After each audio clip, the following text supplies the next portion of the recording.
Okay, welcome back. In this video, we'll cover chapter number 18, the reproductive system, replacement and repair. First, a quick introduction to the chapter. Cells and tissues get damaged and simply just wear out over time. So these cells have to be replaced.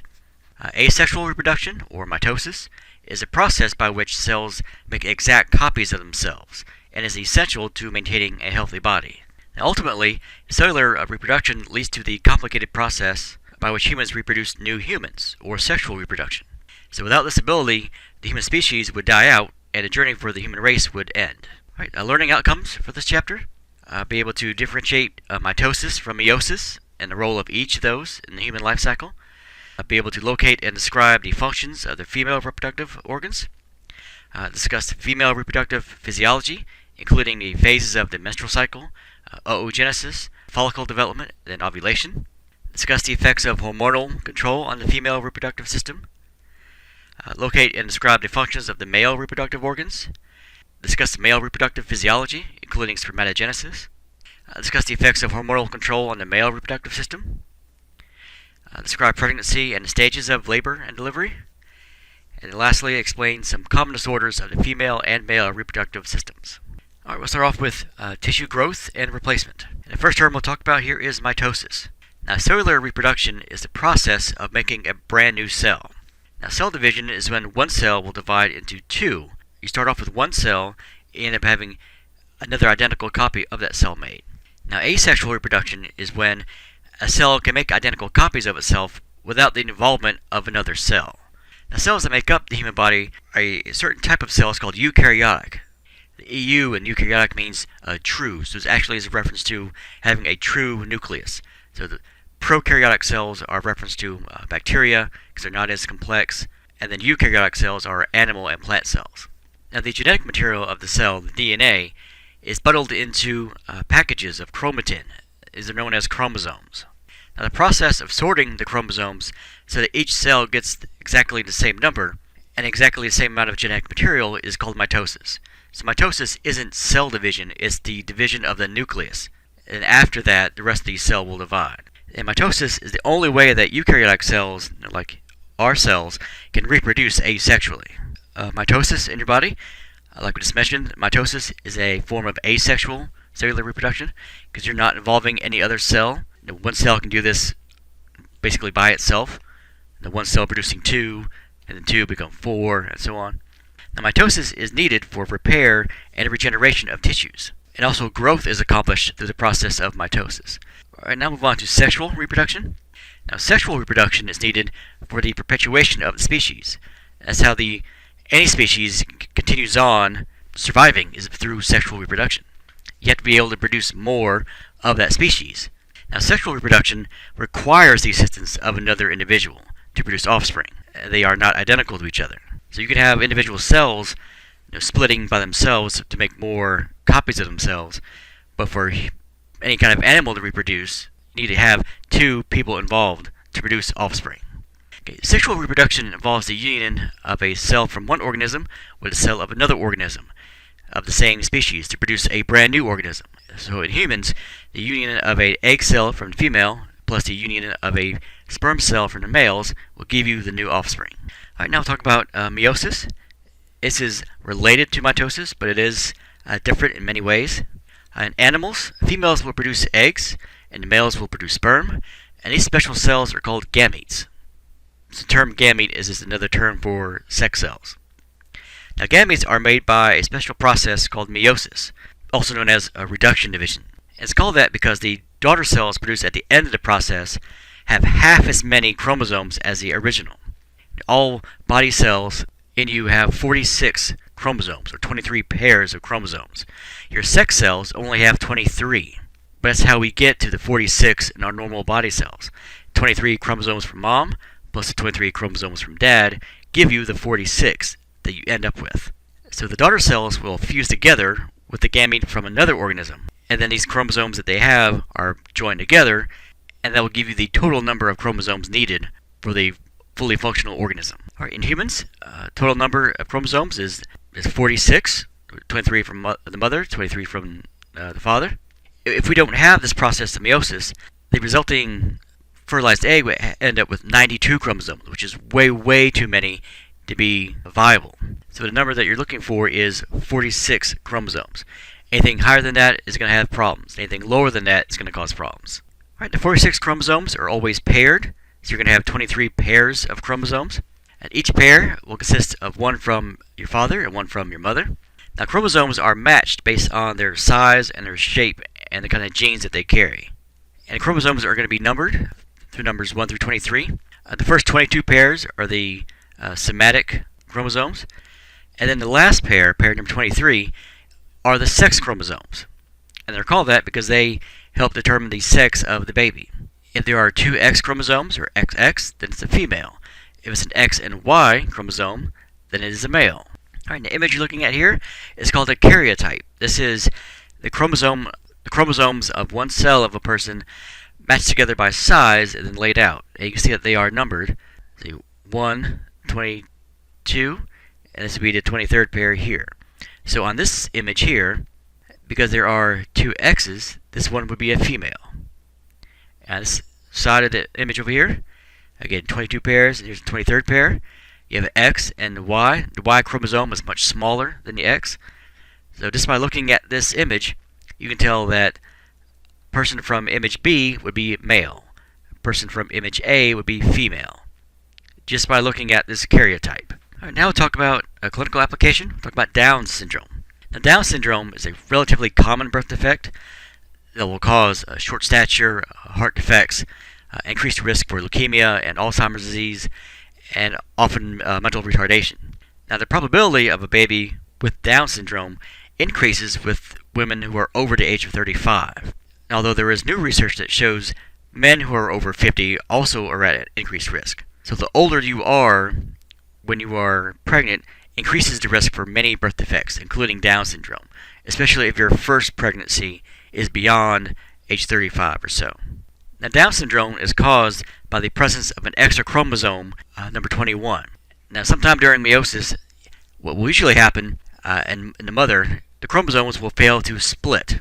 So that will leave some daughter cells with having an extra chromosome. So that's why the formal name for Down syndrome, or Down syndrome, is trisomy 21.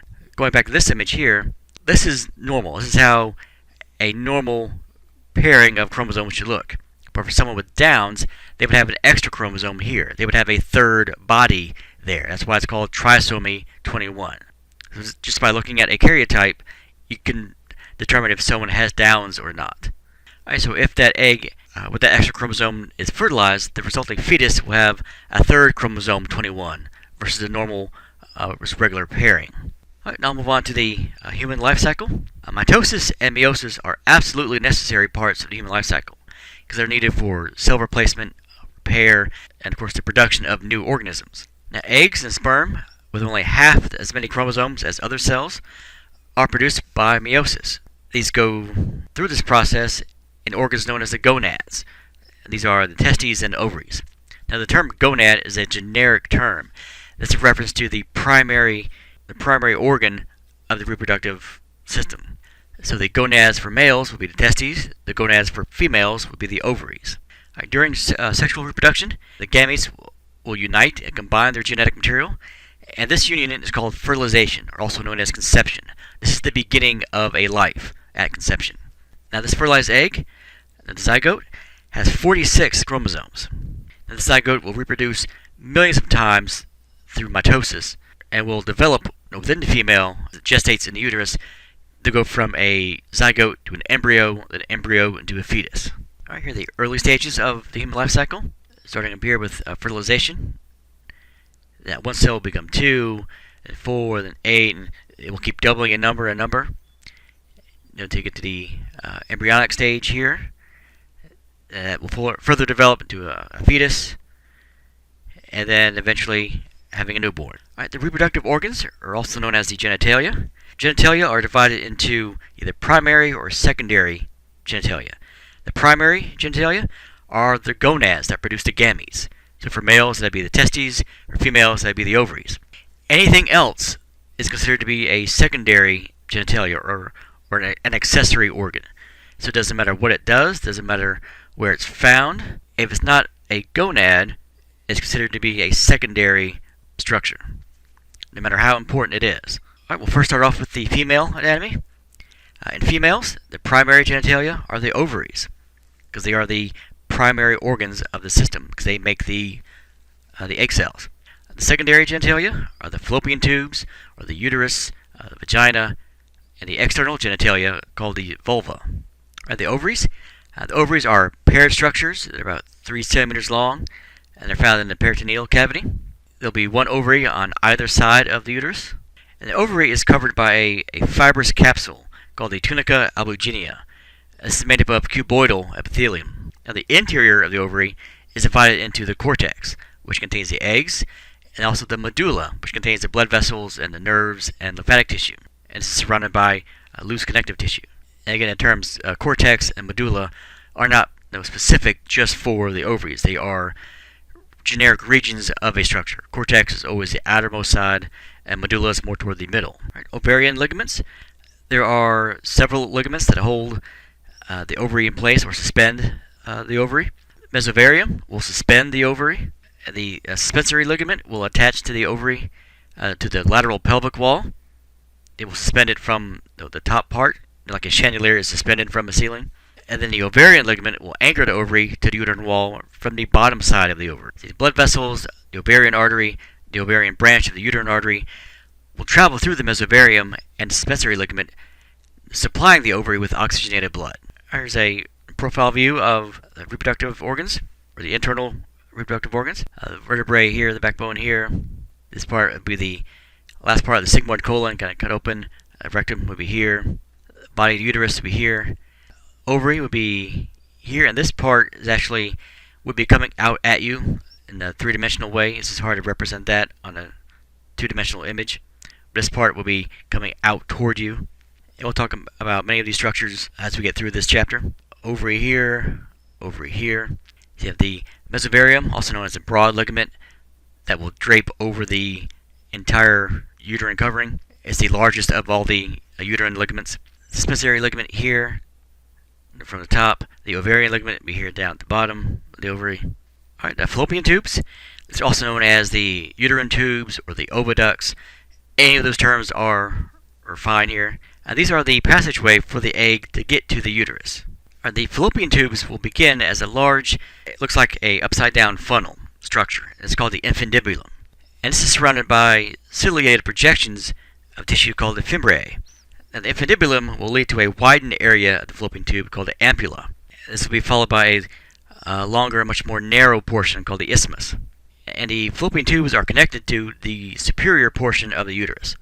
So you're going to have one on either side of the uterus. Now, the fallopian tube is made up of sheets of smooth muscle that are lined with highly folded, ciliated, subcolumnar epithelium. And the outside of the tube is covered by a visceral peritoneum and is suspended by a mesentery known as the mesosalpinx. Move on to the uterus. The uterus is in the pelvic cavity, posterior and superior to the urinary bladder, anterior to the rectum.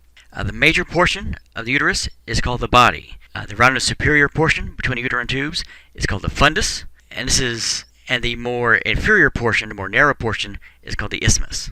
Now, the cervix is a valve-like portion of the uterus that actually protrudes into the end of the vagina, while the cervical canal communicates with the vagina. The uterus, much like the ovaries, is suspended and anchored by a large series of ligaments. The mesometrium attaches the uterus to the lateral pelvic wall, and the combination of the mesometrium and the mesovarium is called a broad ligament.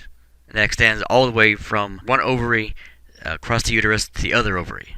It's the largest of all the uterine ligaments. The lateral cervical ligaments attach the cervix and the vagina to the lateral pelvic walls, and the uterus is anchored to the anterior wall of the pelvic cavity by what's called a round ligament. Now we'll talk about the various layers of the uterine wall. The first one, perimetrium, is the outermost layer, also known as the visceral peritoneum. Next layer, the myometrium, it consists of smooth muscle. The prefix myo is always referenced to muscle. And then the innermost lining is the endometrium. This inner lining is a mucosa layer of columnar epithelium and also of secretory cells that have two divisions. You have the basal layer, which is responsible for regenerating the uterine lining each month as a woman has her monthly cycle. You also have the functional layer. This will shed about every 28 days when a woman has her period. Now I'll talk about a clinical application. Talk about endometriosis. Now, each month, women of childbearing age shed and replace the endometrium. This is the layer that actually gets lost each month. Now, in many women, this endometrial tissue somehow escapes the uterus and actually implants in the abdominal and pelvic cavities, where this tissue responds to hormonal cycles, continuing the buildup of the decay each month, causing scarring and damage to the abdominal organs. Now, many women with endometriosis have no symptoms, while others experience severe abdominal pain and severe back pain around the time of their period each month. Now, untreated endometriosis can cause adhesions to the intestines and also to the urinary bladder, and either one of these will require surgery to correct it. Now, this is the most common case of infertility because they end up blocking the uterine tubes or the fallopian tubes. All right, we'll talk about the uterine blood supply. The endometrium is going to be very highly vascular. The blood is supplied by the uterine artery, which will branch from the internal iliac arteries on each side. And from here, the uterine arteries will split into supplying the myometrium, and then the radial arteries, which supply the endometrium. The straight radial arteries will supply the basal layer, and the spiral radial arteries will supply the functional layer, decaying and regenerating each month as a part of the menstrual cycle, and also undergoing spasms which contribute to the shedding of the endometrial lining each month. And the blood will return to the circulation via the network of the venous sinuses. All right, now I'll talk about the vagina. Vagina is a strong fibromuscular tube, approximately 10 centimeters long, running from the uterus to the outside of the body. Its purpose is to receive the penis during intercourse, and also to allow passage of the menstrual fluid out of the uterus. It's also known as the birth canal, because its primary function is to allow the movement of the baby out of the uterus during childbirth. Now, the external opening of the vagina may be covered by a perforated membrane called the hymen. Now, a torn hymen was once thought to prove that a woman had had sexual intercourse, but many hymens are highly perforated and are very easily ruptured by normal day-to-day activities, such as riding a bike or jogging or riding a horse. So an intact hymen is not a valid test for virginity. All right, now we'll talk about the external genitalia. And the external genitalia are collectively known as the vulva, and are a complex and a very important part of reproduction. Now, the vulva is surrounded by two prominences called the labia majora. These are rounded fat deposits that meet and protect the rest of the external genitalia. The word labia is reference to lip, and majora means major or larger. Sometimes you'll see this as majorus or majus or majora. They all mean larger because there's a labia minora also. Now, the labia majora meet anteriorly to form the mons pubis, which is covered by the pubic hair. So it's the rounded mass that sits on top of the pubic bone. Now, between the labia majora is an opening known as the pudendal cleft, with the vestibule located within here. And within there, you'll find the urethra and the vagina. And there are several glands that surround the vestibule to help keep it lubricated and moist. All right, the lateral border of the vestibule is formed by the very thin structures called the labia minora. And these labia minora will meet anteriorly to form the pupus. And just posterior pupus is the clitoris, which is a small erectile structure about 2 centimeters in diameter. So the labia minora form what's basically the hood of the clitoris, the prepuce of the clitoris. Just like the penis in males, the clitoris will engorge with blood during sexual arousal. However, the clitoris will increase in diameter, not in length. And the clitoris will have a shaft, a body, and a glans, which is the very tip of the clitoris. All right, here we have an image of the external female genitalia, the vulva. This rounded mass here, this fat tissue here, will be the mons pubis, where you find the actual pubic hair. So these larger structures, larger folds, are the labia majora, and where they fuse together or meet together will be the mons pubis. The thinner structures here, and here, with the labia minora, and they fuse right on top of where the clitoris would be here. Right, just below the clitoris would be the urethral opening, so where urine would be expelled from, and then the opening to the vagina, and then the perineum, which is space between the vulva and then the anus. I'll talk about the mammary glands. This is another set of external accessory sexual organs. Of course, these glands are used for production of milk, and they're housed in the breast. In young children, mammary glands are virtually identical in boys and girls. And at puberty, the hormones estrogen and progesterone will stimulate the breast development within girls. Now, in adult females, the breast will consist of between 50 and 20 glandular lobes and lots of adipose tissue. Each of these lobes is divided into smaller lobules, which house the milk-secreting sacs. These are called alveoli. Of course, these are found when a woman is lactating. Now, milk that's made in the alveoli travels through a series of ducts and sinuses, eventually reaching the areola, or the nipple, where the production of milk is controlled by the hormone prolactin. Here's an image of the mammary glands. Lots of adipose or fat tissue here. These individual sacs here are the alveoli, or alveolus for singular. All milk that's made here gets transferred down the mammary ducts here, or eventually out of the nipple. All right, now we'll move into the reproductive physiology of the female. Now, the female reproductive physiology is closely tied to a regulated cycle. Now, this cycle is normally regulated via a hormonal control. Now, the menstrual cycle takes approximately 28 days and will involve the ovaries and the uterus. Now, the ovarian cycle involves the monthly maturation and release of eggs from the ovary. And the uterine cycle consists of the monthly buildup, decay, and then the shedding of the uterine lining. All right, the cycles will begin during a woman's teen years, during puberty. Of course, that will vary greatly on each individual female, whenever they start puberty, and will end during their 40s or 50s in menopause. Again, something that will vary greatly by female. Now, the goal is to release an egg for fertilization, and also to prepare the uterus to receive that fertilized egg, and then to nourish the fertilized egg should a pregnancy result.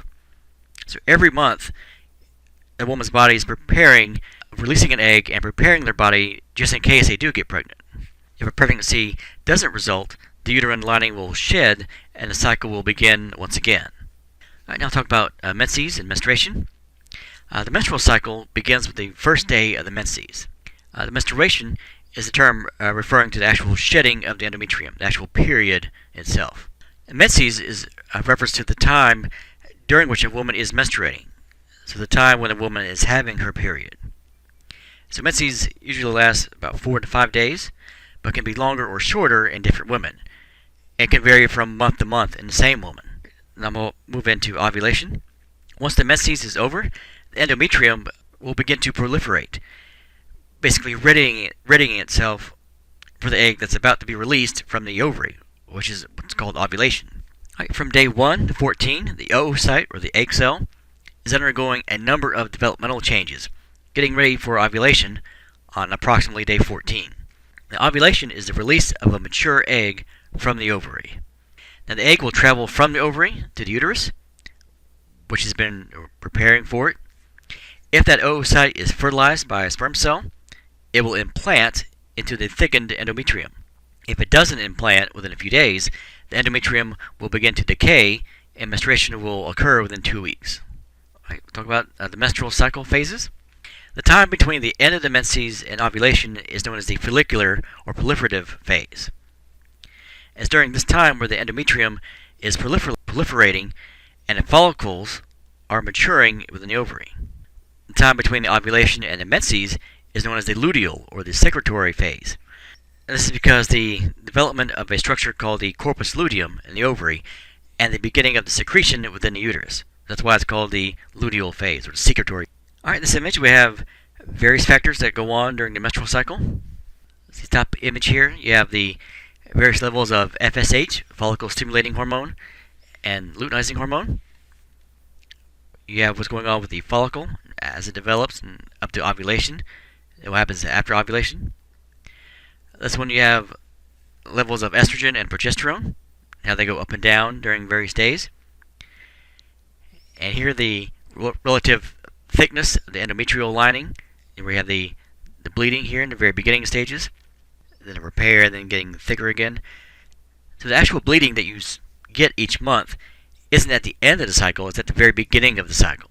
And the last one here, basal body temperature. And you see that this key point here, ovulation, is around day 14. This is where lots of things start to change. There's a very large increase in luteinizing hormone, which causes ovulation, which will all lead to a potential pregnancy. Again, you have the menstruation in the beginning, proliferation phase, then the luteal phase. All right, now I'll talk about oogenesis, follicle development, and then ovulation. The process of egg production is called oogenesis. The prefix oo here is always a reference to eggs, and genesis means the beginning of or the creation of. So oogenesis begins with the birth of oogonia, or egg stem cells, in the ovary. The oogonia will undergo mitosis, producing millions of primary oocytes. And this happens very early on in a woman's life, with millions of primary oocytes produced during embryonic development. So we'll have a lot of development as a female embryo is developing, and basically everything gets put on pause right before a female is born. And women will have all the eggs that they will ever have about 5 months before they are born. So there's nothing you can do to increase the number of eggs that you have. See, the primary oocytes, since they are born through the process of mitosis, still have 46 chromosomes. So they must undergo meiosis to become gametes, which only have 23 chromosomes. So this will allow them to combine with a sperm cell to give you the final 46 that you need. And primary oocytes stay basically on pause until the girl goes through puberty. At this point, they will continue their development. Now, primary oocytes are eventually surrounded by helper cells called the granulosa cells. At this point, this whole structure is called a primordial follicle. Eggs will stay dormant until puberty. Hormonal signals during puberty will cause some of these primordial follicles to enlarge and increase the number of granulosa cells. And these enlarged cells are called primary follicles.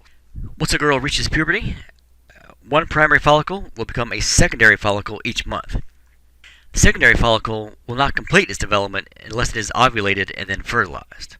Just before ovulation, a secondary follicle will fill with fluid and will move toward the surface of the ovary, where it becomes a visible lump. The fimbriae of the uterine tubes will brush the surface of the ovary, causing the follicle to rupture. When this follicle ruptures, the secondary oocyte is released from the ovary into the peritoneal cavity. And these finger-like extensions, these fimbriae, will actually sweep it into the infundibulum of the fallopian tubes. Right, that leads you to fertilization. As the egg travels down the uterine tube, it will either be fertilized or it won't be. There's only two options that you have here. If there are sperm present and within the uterine tube and all the conditions match, the sperm will penetrate the egg, which will lead to fertilization, and that will trigger the rest of the egg development. The successfully fertilized egg will now have 46 chromosomes. At this point, it's called a zygote. It's the first cell that we all start off as, this one fertilized egg, zygote. Now the zygote will enter the uterus and implant into the proliferated endometrium. This will stop the woman from experiencing menses. So fertilization actually occurs in the fallopian tubes, not in the uterus. And once you have this fertilization, the normal bleeding and normal hormonal changes that you have each month will stop, because you don't want to lose the endometrial lining, because anything that's within there will be expelled out of the body. So if you have a fertilized zygote trying to develop, that gets lost and discharged, then you're going to lose that pregnancy. Now the ruptured follicle that's left behind within the ovary is now called a structure called the corpus luteum, and it will secrete hormones to help maintain the thickened endometrium to nourish the embryo. Alright, unfertilized eggs. If there is no sperm in the uterine tube, or the conditions are not right, or something can go wrong, the zygote will not implant into the uterus.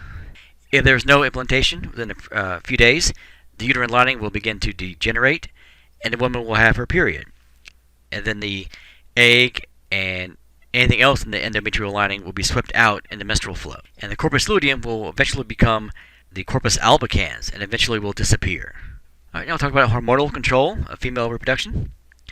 Hormones from the hypothalamus and the pituitary and the ovary are what will control the female cycle. Now, hormone levels are generally controlled by a negative feedback loop. Now, hormones are often released as a part of a hierarchy, with the hypothalamus releasing a hormone that will control the pituitary, which will in turn release a hormone that controls another organ. There are 4 hormones that control the menstrual cycle. You have estrogen and progesterone, coming from the ovary. You have luteinizing hormone, or LH, and then FSH, follicle stimulating hormone, and those two come from the pituitary. Estrogen and progesterone levels will increase starting at puberty. The release of gonadotropin releasing hormone, or GnRH, from the hypothalamus causes an increase in the secretion of LH and FSH from the anterior lobe of the pituitary gland. So again, you have a hormone from the hypothalamus telling the pituitary to increase production of LH and FSH. FSH will initiate the development of the primary follicles each month, while LH triggers ovulation. During the follicular stage, estrogen levels will continue to rise as more and more is secreted by the developing follicle, which will stimulate the proliferation of the uterine lining. So going back to this image here, we saw a few minutes ago, you see right here on day 14, a very large increase in luteinizing hormone, LH. This is what actually will cause ovulation each month. And of course, at that point, you get estrogen levels and progesterone getting higher to help to nourish the developing zygote. Now, estrogen will exert a positive influence on the hypothalamus, which will increase the secretion of GnRH, which will then increase LH and FSH. Now, this positive feedback loop will continue, raising hormone levels until ovulation occurs. And at that point, the feedback loop will reverse itself. All right, progesterone. Once ovulation occurs, the feedback loop will reverse itself. The corpus luteum will begin to secrete progesterone, as well as a little estrogen. Estrogen, under the influence of progesterone, exerts a negative feedback on the hypothalamus and pituitary, therefore decreasing GnRH, which will decrease LH and FSH. Progesterone also exerts a negative feedback on the hypothalamus and the pituitary. So during the luteal or secretory phase, LH, FSH, and estrogen levels all drop, while progesterone levels go up. And these hormonal changes prevent another egg from maturing. You only want one egg to be fertilized and developing at a time. Right, for about 10 days after ovulation, progesterone levels will remain high as the corpus luteum will continue to secrete progesterone. And progesterone's effects on the uterus is to maintain the buildup of the endometrium and also to decrease uterine contractions. You don't want the uterus to go through its normal contractions because then it will dislodge anything that's trying to implant within the endometrial lining. If no pregnancy results, the corpus luteum will degenerate and progesterone will no longer be produced. And this decreasing levels of progesterone will cause the degeneration of the endometrial lining. That tissue, basically, the vessels that are supplying the endometrial lining are now cut off of oxygen. So when that happens, tissue will start to die. So that's what you are losing each month with your monthly period. That bleeding is actually the innermost lining losing oxygen and then sloughing off. Now, decreased progesterone levels release the hypothalamus and the pituitary from its inhibitory effects. So therefore, FSH and LH levels will start to go up again, and the cycle will start all over again. All right, I'll talk about pregnancy. If a pregnancy does result, the implanted fertilized egg secretes a hormone called HCG, human chorionic gonadotropin. This is the hormone that home pregnancy tests are actually checking for. So this hormone isn't made unless there's a fertilized egg there to secrete it. The HCG will stimulate the corpus luteum to keep secreting progesterone and some estrogen to help maintain the uterine lining, so we can have a place to implant and a place to start to develop and gestate. See, at around 3 months gestation, the placenta will begin to secrete its own progesterone and estrogen, and thus becoming an endocrine organ. All right, in this table we have various hormones controlling pregnancy. Of course, their name and where they're secreted from, and then their causes. Now, HCG is secreted by the implanted fertilized egg, and of course, it's to cause to maintain the function of the corpus luteum. Estrogen and progesterone secreted by the corpus luteum in the first 2 months, and after that by the placenta. Prolactin that comes from the anterior pituitary gland, helps to stimulate milk production. And then oxytocin, this comes from the posterior lobe of the pituitary. This helps to induce uterine contractions, and also the release of milk from the breast. All right, now I'll move on to the male anatomy. The testes are the primary genitalia, because these are the structures that will produce the male gamete, sperm cells. And unlike the female, the primary male genitalia are external. And the ovaries for females are internal, testes for male are external. The secondary genitalia for the male include the penis, epididymis, vas deferens, and the urethra. And then also several accessory glands, including the prostate gland, seminal vesicles, and the bulbourethral glands. Just like we talked about with the female. If it's not a primary organ, if it's not the ovary for females or if it's not the testes for males, it's considered to be an accessory, no matter where it's found, no matter what it does. General image of a male reproductive system. We have the testes here. Testis is singular. Testes would be referring to both. Penis here, the urinary bladder here, a prostate gland here, the last part of the sigmoid colon and the anus here. And we'll reference many of these structures listed on this image. First, we start off with the testes, or testicles. Either term is fine. These are paired organs that are suspended in a sac called the scrotum. These will hang on either side of the penis. Each testis is surrounded by a serous membrane called the tunica vaginalis. This will originate from the peritoneum. Now, deep inside the tunica vaginalis is the tunicle albuginea. Now, inside the testes, they are divided into around 250 to 300 wedges called lobules, and each of these will contain the 4 tubes called the seminiferous tubules. And these are the location of actual sperm production in the seminiferous tubules. Now, these tubules are made up of epithelium and areolar tissue, or contain the stem cells for the sperm cells, and also the helper cells called the Sertoli cells. So sperm cells are actually made in the seminiferous tubules of the testes. The penis. The penis is from a Latin word that means tail, is the delivery organ for the sperm, deliver or transport sperm from the male to the female. The attached portion of the penis is called the root, while the freely moving part is called the shaft or the body. The tip of the penis, called the glans penis, is covered by a loose section of skin called the foreskin, also known as a prepuce. Unless a man has a circumcision, this is the part that does get removed. Now, internally, the penis contains the urethra, which is a transport passage for both sperm and urine, so it has a dual function for males. Also internally, you'll find 3 erectile bodies, which are basically tubes of spongy-like tissue and a network of blood sinuses. This is how the penis becomes erect, as blood will engorge this tissue. Alright, the epididymis. There are several ducts in the male reproductive system. The epididymis is a comma-shaped looking duct found in the posterior and the lateral part of the testes. The tube is very, very highly coiled, and if it were unraveled, it would measure about 6 meters long, and that's about 19.5 feet. There's going to be 2 of these, one on each testes, or one on each testis. So your left testis has an epididymis that's about 20 feet long, and the right testis has an epididymis that's about 20 feet long. So that's how tightly coiled it is. And the epididymis is made up of pseudostratified ciliated epithelium and also smooth muscle. And this is the site that sperm go to mature. They're made in the seminiferous tubules of the testes, but then they migrate toward the epididymis where they mature.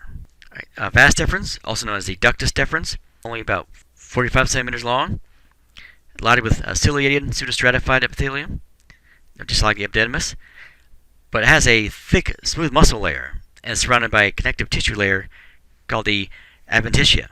Now, the vas deferens will run from the scrotum to the penis via a relatively complicated pathway. So the vas deferens will run from the anterior part of the scrotum, as a part of tubes, one on each side, goes up into the abdominal wall through the inguinal canal, and also the pelvic cavity. Then it will turn immediately over the urethra and along the posterior bladder wall. See, posterior to the bladder, the vas deferens will join the seminal vesicle to form the ejaculatory duct, which then passes the prostate gland and then empties into the urethra. Now, between the scrotum and the inguinal canal, the vas deferens will run through a tube where you'll find blood vessels and nerves, and this structure is collectively called the spermatic cord. Alright, so going back to this image here for the male, testis here, epididymis here, and the vas deferens would go from the epididymis up here, all the way around the bladder, and then it will join the seminal vesicles, prostate gland, then into the ejaculatory duct, and into the urethra out of the penis. So that's why it's 45 centimeters long. It's going up and around the bladder. And this is also the structure that is cut during a vasectomy. That's why it's called a vasectomy. You're taking the vas deferens out and cutting a piece off, then cauterizing the ends so sperm cells can't get from the epididymis to be added to the ejaculate. So sperm cells can't get into the ejaculate and get out of the penis. then they can't get a woman pregnant. Alright, now we'll talk about some accessory organs, or accessory glands for the male. There are 3 accessory glands. First one, the seminal vesicles, highly coiled structures. They're found just posterior to the bladder. They're made up of pseudostratified epithelium and smooth muscle and connective tissue. The prostate gland is a chestnut-sized gland surrounding the urethra, just inferior to the bladder. It's made up of a dense mass of connective tissue and smooth muscle with embedded glands. And this is why for men who have prostate issues, they feel like they have to urinate all the time. So going back to this image again, prostate gland is here, and the bladder is just above it. So if the prostate swells or becomes irritated, it's going to irritate the bladder. A good indicator of having a prostate problem is the feeling that you always have to urinate, and then when you do go, you don't think that you voided it all out, all because of the prostate's location in reference to the bladder. All right, in the third accessory gland, the bulbourethral glands, also known as the Cowper's glands. These are pea-sized glands that are inferior to the prostate, and these glands are here to help lubricate the end of the penis for intercourse when the man is sexually aroused. Now we'll talk about male reproductive physiology. Sperm production in the testes is a continuous process, beginning with when a boy reaches puberty, and it can continue until the male dies. So unlike females, females are born with all the eggs that you will ever have. But for males, they can keep making sperm cells their entire adult life. And the production of sperm, called spermatogenesis, much less complicated than control of ovulation. The spermatogonia, or the initial sperm stem cells, will undergo mitosis and form primary spermatocytes. These primary spermatocytes form 2 secondary spermatocytes. Those will complete meiosis to form what are called spermatids. And these spermatids will go through a period of development to form immature sperm cells. And all of this will take place within the testes, within the seminiferous tubules. All right, now we'll talk about the distribution of sperm development. The spermatogonia will line up against the walls of the seminiferous tubules, and the mature sperm will cluster near the lumen of the tubules. So basically, the immature sperm are on the outermost edges of the tubules, and as they mature, or as they further their development, get pushed toward the middle or the actual lumen of the tubule. Okay. At this point, the sperm will travel from the seminiferous tubules to the epididymis, will spend about 2 weeks basically maturing and getting the ability to swim. The sperm cells that can't swim don't really have a function. So immature sperm cells can't swim, they can't move on their own. Alright, if you look at these testis in cross-section, this is what you'd see. In each of these lobules here, and within each one you'll have very highly coiled seminiferous tubules. If we're going to zoom in on this one piece of the tubule in here, you have the immature sperm cells on the outermost edges. Further their development, they get pushed toward the middle. As you can see, the ones that are here in the middle actually have their tails, and immature ones on the outside do not. So as they are put together, they get pushed toward the middle. So as that process happens, they'll go through all these tubules into this structure, the ret testis, up into the epididymis, where they will spend about 2 weeks maturing. Alright, here's a general image of a sperm cell. Have a look. You have basically 4 pieces. You have the head, where you find the nucleus and the DNA, the 23 chromosomes. You have the body, where you find a large amount of mitochondria, so it's able to move and swim. The tail, which is a series of microtubules, so it allows it to move. And on top of the head, you have a structure called the acrosome. In here you'll find lots of digestive enzymes that help the sperm cells penetrate the egg cell. If this wasn't here, they couldn't fertilize the egg. Okay, down here, you start with the primary spermatocyte. After meiosis 1, it'll give you 2 secondary spermatocytes. These will each go through meiosis 2, forming spermatids. As these mature, they'll be fully developed sperm cells. All right, now I'll talk about hormonal control of male reproduction. Now, testosterone is the most important sex hormone. While males are in utero, the secretion of HCG by the placenta stimulates embryonic secretion of testosterone, basically turning the embryo into a more masculine organism. As we develop, all humans start off as female. What determines if we remain female or turn into males is the presence of testosterone. If testosterone is there in high enough concentrations, then that fetus will turn into a male. If there is not enough testosterone there, then the fetus will remain female. Now, after birth, there is very little testosterone that's secreted until the male reaches puberty. And this small amount of testosterone inhibits the GnRH. At puberty, there are two hormonal changes that occur that signal the beginnings of maturity. First, you have testosterone secreted by the testes, and it will greatly increase. Second, the testosterone no longer inhibits GnRH, so therefore FSH and LH will further enhance testosterone production, creating a major positive feedback loop. All right, we'll talk about male secondary sexual characteristics.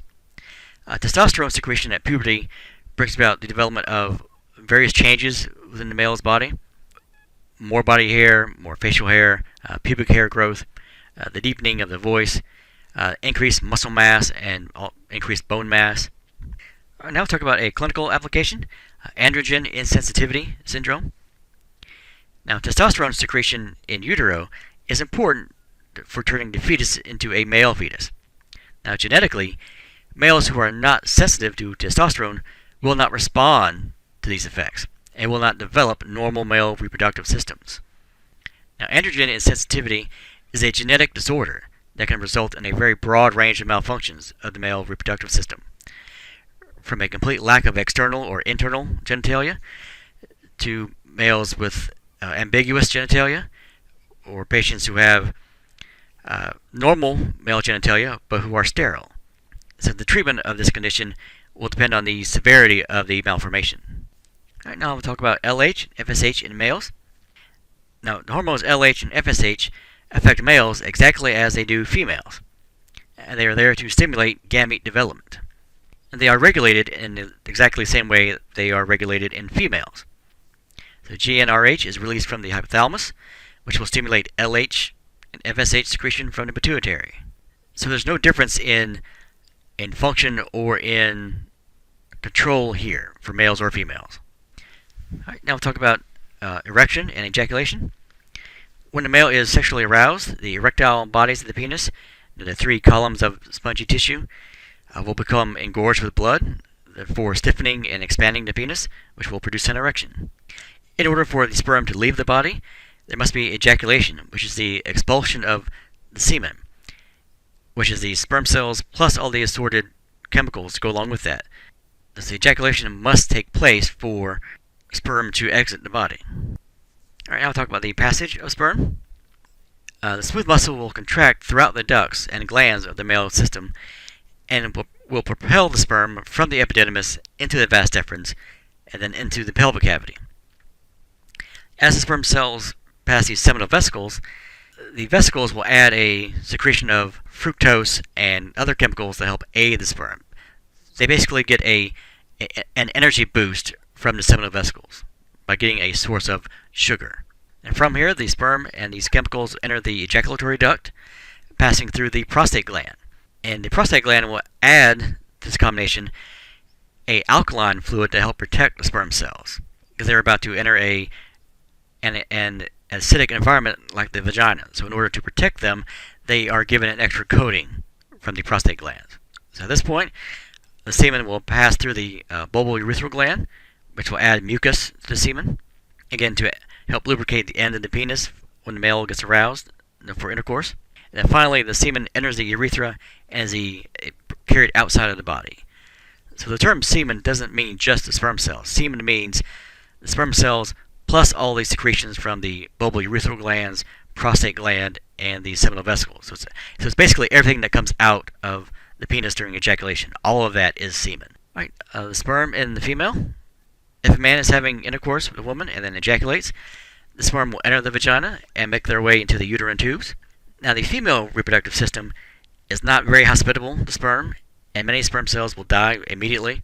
Now, if there is an egg waiting to be fertilized, sperm will find the egg and attempt to penetrate it for fertilization. Now, there is new research that suggests that the egg is not a passive participant in this process, but may actually engulf the sperm and even choose which sperm they allow to fertilize it. Instead of the egg sitting there waiting for a sperm cell to penetrate it and fertilize it, they actually have a role with picking out which sperm cell to become fertilized with. And you will only have one sperm cell that will fertilize the egg. After this happens, the now fertilized egg will form a shell on the outside to prevent other sperm cells from entering it and fertilizing it.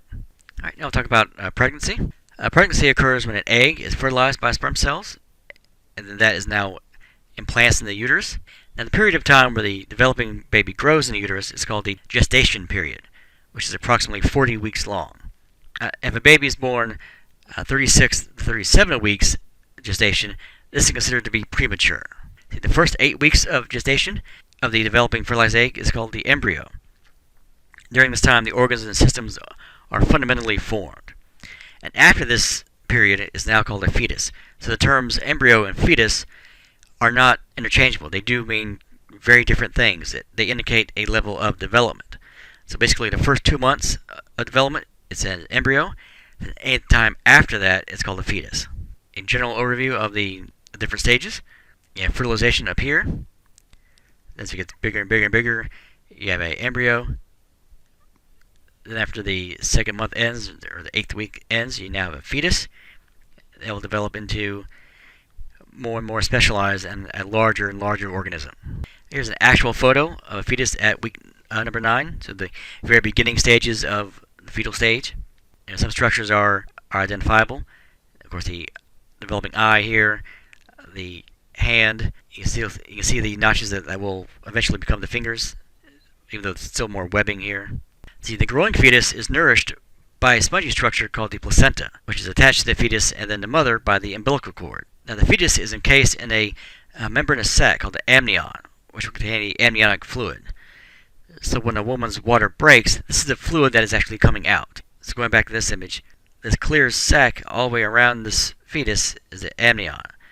And it will be filled with fluid. And eventually this bag will get more and more filled up because as the baby gets bigger.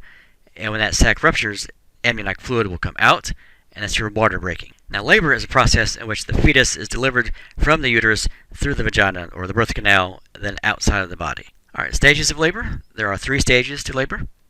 The first one is the dilation stage, where the smooth muscles in the uterus will begin to contract, which will move the fetus down the uterus, causing the cervix to begin to dilate.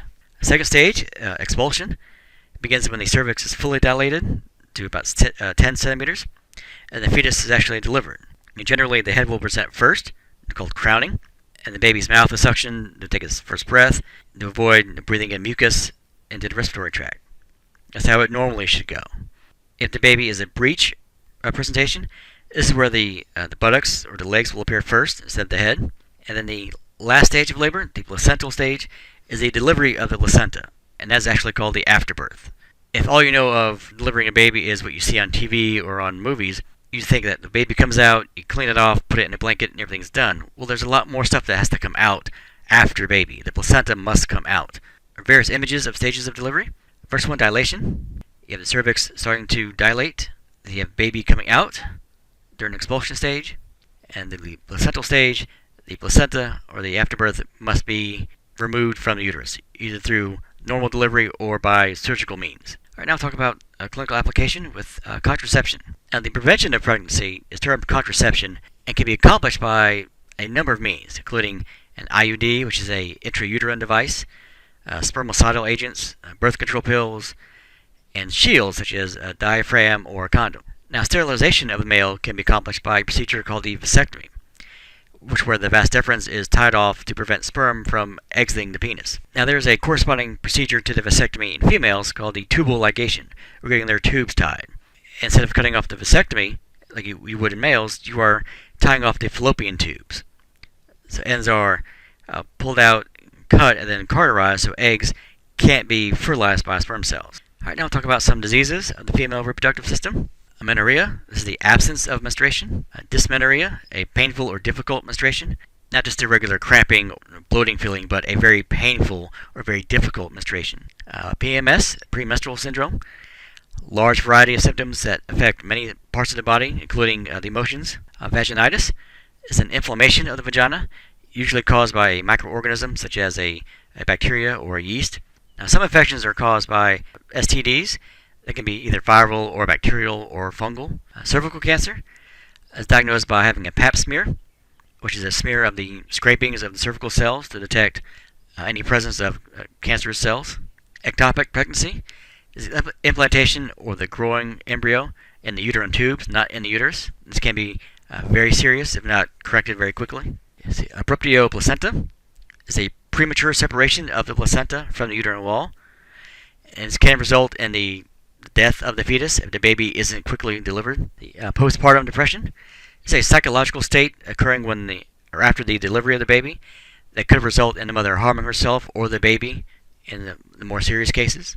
Mastitis, the inflammation of the breast occurring at any stage in males or females, but is usually more associated with females as they are lactating. Breast cancer, leading cause of death in women between the ages of 32 to 52, killing about 46,000 women a year. Now, males can also get breast cancer, but at a much lower rate, estimated to be about 1,000 cases in 2003 versus 182,000 female cases in that same year. Now, treatments may include any combination of a complete mastectomy to a lumpectomy, partial mastectomy, chemotherapy, or radiation therapy. And the breast self-exam is the most important preventative measure that all women should perform each month. All right, now we'll talk about diseases of the male reproductive system. Erectile dysfunction disorder, or EDD. The penis is unable to become fully erect. Treatments for this include medications that will increase blood flow to the penis. And the inability to develop an erection is called impotency. Cryptorchidism is the failure of the testes to fully descend into the scrotum. And this will result in infertility if not corrected. As we develop, the testes will descend from the abdominal cavity to the pelvic cavity, and from there it will pass through the inguinal canal and go outside of the body into the scrotum. But in this condition, that doesn't happen. They remain in the pelvic cavity. Let's see, next one, hydrocele. This is an abnormal collection of fluid within the testes. BPH, benign prostatic hypertrophy. This is an enlargement of the prostate gland, more commonly seen in males over the age of 50.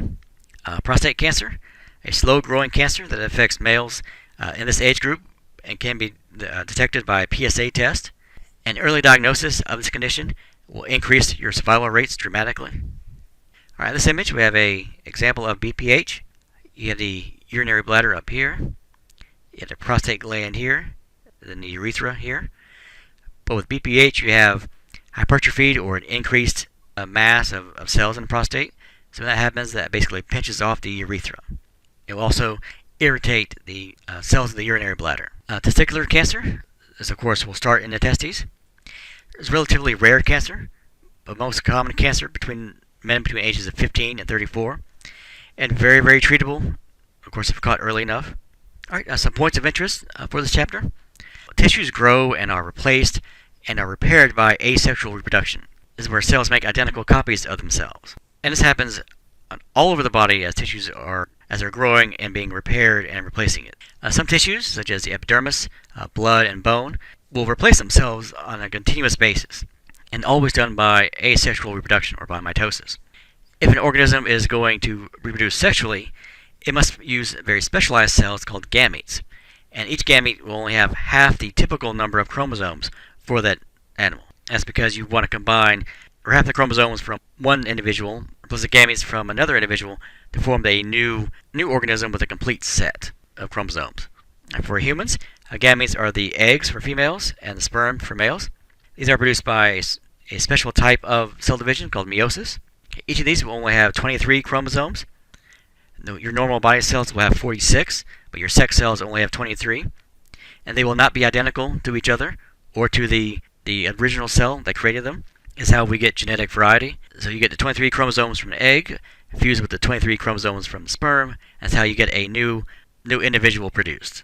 The cells undergoing meiosis go through two divisions. The chief difference between mitosis and meiosis is the pairing of the homologous chromosomes that are alike in size and shape and genetic content during meiosis. Human reproduction can be described as a cycle known as the human life cycle. Adult humans have specialized organs called gonads, which will produce gametes through the process of meiosis. Now, gametes will combine with each other during sexual reproduction, and this will give you fertilization or conception. This fertilized egg is now called a zygote. And the zygote is the beginning cell that all humans start off as. That one cell will become two become 4, then 8, 16, and so on. So eventually you'll form an embryo, and then a fetus, and then a baby, and then The baby will develop into a child, and then finally an adult.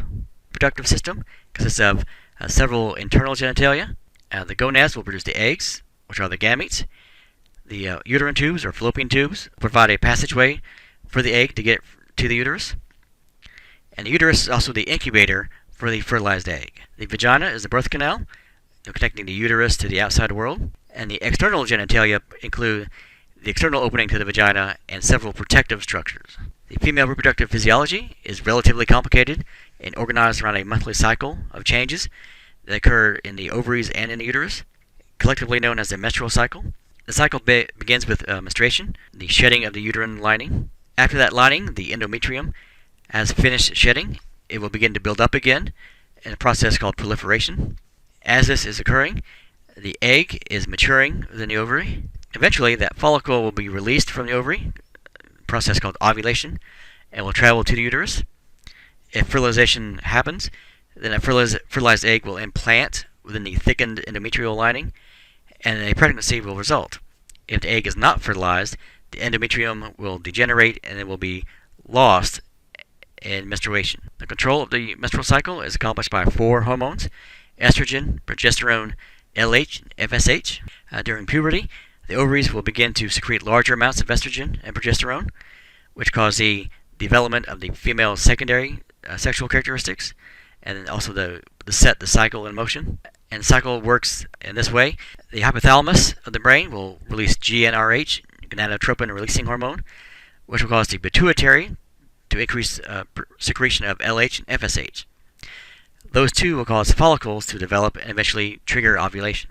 The estrogen levels will continue to rise as the developing follicles will secrete even more estrogen, which will cause a positive feedback to the hypothalamus and the pituitary, which increases FSH and LH. The positive feedback loop will continue up until ovulation. After ovulation, the ruptured follicle, what's left after the process of ovulation, will begin to secrete progesterone and turn off the estrogen secretion.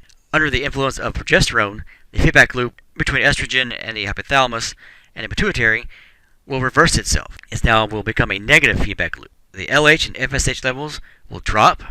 As this happens, progesterone levels will rise in order to maintain the thickened endometrial lining, just in case fertilization does occur. If it doesn't occur, progesterone will decrease, endometrial lining will slowly break down, and you get the sloughing off of the tissue, and the cycle will begin all over again. The male reproductive system has a somewhat more obvious external genitalia, such as the testes and the penis. The internal genitalia include a series of ducts, the Vas Deferens, the ejaculatory duct, urethra, and a series of glands, seminal vesicles, prostate, and the bulbal urethral glands. Male reproductive physiology is not cyclic, and therefore a bit less complicated than females. Sperm, like eggs, develop through a process called meiosis, under the control of LH and FSH. Sperm will mature in the epididymis.